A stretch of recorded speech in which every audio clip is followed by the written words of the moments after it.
জুমার দিনে রাস্তা বন্ধ করে নামাজ পড়ার কালচার নিয়ে কথা বলার এখনই সময়।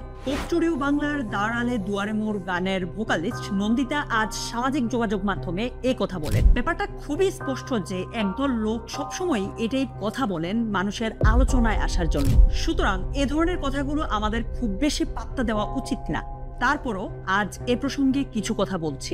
জুমার নামাজে খুব বেশি হলে 15 থেকে 20 মিনিট সময় লাগে। এই সময়টুকু কি অপেক্ষা করা যায় না, যেখানে আমরা ঢাকা শহরে ঘন্টার পর ঘন্টা জ্যামে বসে থাকতে পারি?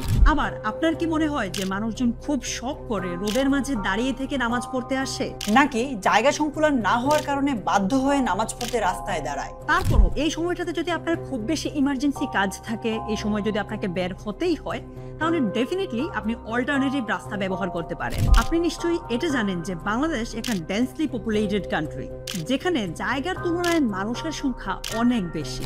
যেহেতু শুক্রবার দিন সবার অফিস ছুটি থাকে, তাই মানুষজন এই দিনটাতে নিজের এলাকাতেই থাকে। আর জুমার নামাজ যেহেতু ধর্মীয় নিয়ম অনুযায়ী চাইলেও একা একা আদায় করা যায় না, তাই এই সময়টাতে সবাই মসজিদে জমায়েত হয়ে নামাজ আদায় করে।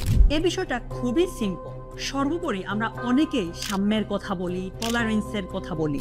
বিষয়গুলো যেন শুধু আমাদের কথাতেই সীমাবদ্ধ না থাকে, বরং প্র্যাকটিক্যাল লাইফেও আমাদের এগুলো প্র্যাকটিস করা উচিত। মুসলমান বলি কিংবা হিন্দু বলি কিংবা অন্য যে কোনো ধর্মের কথা বলি, সাম্যবাদ কিংবা অসাম্প্রদায়িকতার কথা যখনই বলছি, তখন কিন্তু সবার ক্ষেত্রেই সমানভাবে প্রযোজ্য হবে।